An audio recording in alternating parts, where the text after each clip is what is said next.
The coalition of the willing is where Keir Starmer and Macron, the French president, have gone out to different nations to say who would come and participate in any military force that's needed to help police any peace agreement that there is between Russia and Ukraine. And it's trying to identify nations that can provide military capability or wider support, whether that be intelligence support, logistics support, political support, or otherwise, to then begin to understand what they can bring to the table, and then what you can do with that. So it's very early days in working out as to who can do what, where, and when, but they're important questions that have to be asked. There's difficulties in that, trying to bring together so many different nations outside the framework of NATO or outside the framework of some other military agreement is always quite difficult, and takes an awful lot of effort. But then we don't even have the exam question on the table. There isn't a peace agreement on the table for people to map out what is actually needed on the ground, and then what is available and what you can do. And this is where all of the leaders are getting together at the moment. The military planners are getting together because they will have come up with a theoretical plan. You know, there's planners in every military headquarters in every country. They will have been talking to each other. They'll have come up with what they think various scenarios could be. And now the planners are sitting down and saying, right, in these scenarios, this is what we need as a force package. This is how many tanks we need, or artillery pieces, or how many infantry. These are the aircraft we need to police it. This is the air defense we need. This is the logistics support we need. And they'll have this theoretical bill, and they'll go out and then go around all the different nations and say, okay, what part of that bill can you play? And map that out, and you'll tend to find that what every nation comes in doesn't match what's on the bill, and you then look at where the adjustments are needed.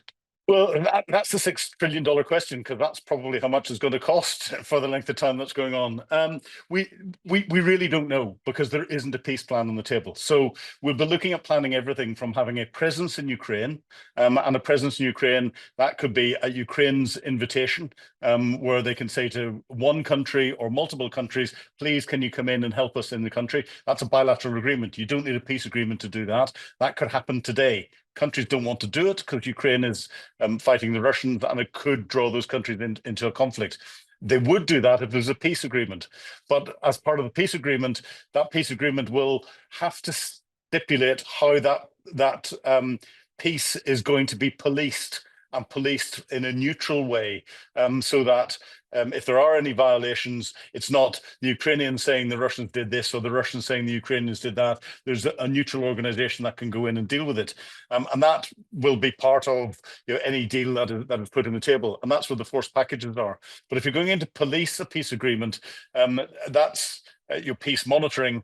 But if you're going in from a peacekeeping perspective, you need to be able to then fight for that peace, have a bigger stick than either of the sides to turn around and say, if you try this, we're going to hit you hard, or if you try this, we're going to hit you hard. It's something that UK and France is very well versed on. You know, we've done it in Bosnia, we've done it in Kosovo. We've brought coalitions of the willing together. And even if you go back in history, during Kosovo, the Russians were part of the coalition of the willing. So we know how to do this stuff. And therefore, it's complex planning. It takes a lot of effort. The complexities are more at the political level. The militaries have got a good idea of how they can work together, and a good idea how they can plan this. It just takes a long time to do it. Have we got the resources to do something? Yes, of course we have. Have we got the resources to do something quickly? Because if there's a peace agreement signed quickly, you need to deploy troops relatively quickly. Yes, we have. In particular, you know, the UK and France have got high readiness forces that they can deploy in. Are those forces going to be configured properly to deal with any eventuality? No, they're not. And this is where the flexibility then comes in planning. And are they going to be the final answer that's needed to police whatever peace agreement? Well, we don't know until the agreement's there, but almost certainly not. There'll be a lot less than you'd want for that. But again, nations have to balance off what the art of the possible is in the ground against the art of how long this is going to take. Because as soon as we start to put troops into Ukraine, monitoring what's going on is not going to be something that's only going to last for a year or 5 years. It could be 10 years or 20 years. You know, putting it into context, the Cyprus war that finished in 1974. The United Nations Peace Monitoring Force and Peacekeeping Force that went in there in 1974 went in on a short-term operation. They're still there today. You know, the United States is still a member of NATO and will remain a member of NATO, so that relationship still remains there. The United States has just said they're not going to get involved in this operation. It's up to Europe, and they're right in a way. Europe needs to stand up. There are three major conflicts brewing around the world. We've got Russia, Ukraine, we've got the Middle East, and we've got Southeast Asia. America has said it's more interested in Southeast Asia and the Middle East, and therefore Europe, you deal with this. It's your problem. That doesn't mean America is going to withdraw completely, no matter what Donald Trump's saying. And this is where the UK's position is really important, because we are not only a key member of NATO, we provide the Deputy Supreme Commander, but we're also one of the Five Eyes members. And Five Eyes is really 2 + 3 eyes. It's UK and US, and we keep that connectivity there. And that's the intelligence support that we can use to help support this operation from a coalition perspective, which is why the UK is key to any coalition of the willing. We are on a very dangerous path that could escalate very quickly indeed. So there's a real potential that there's not going to be a peace plan.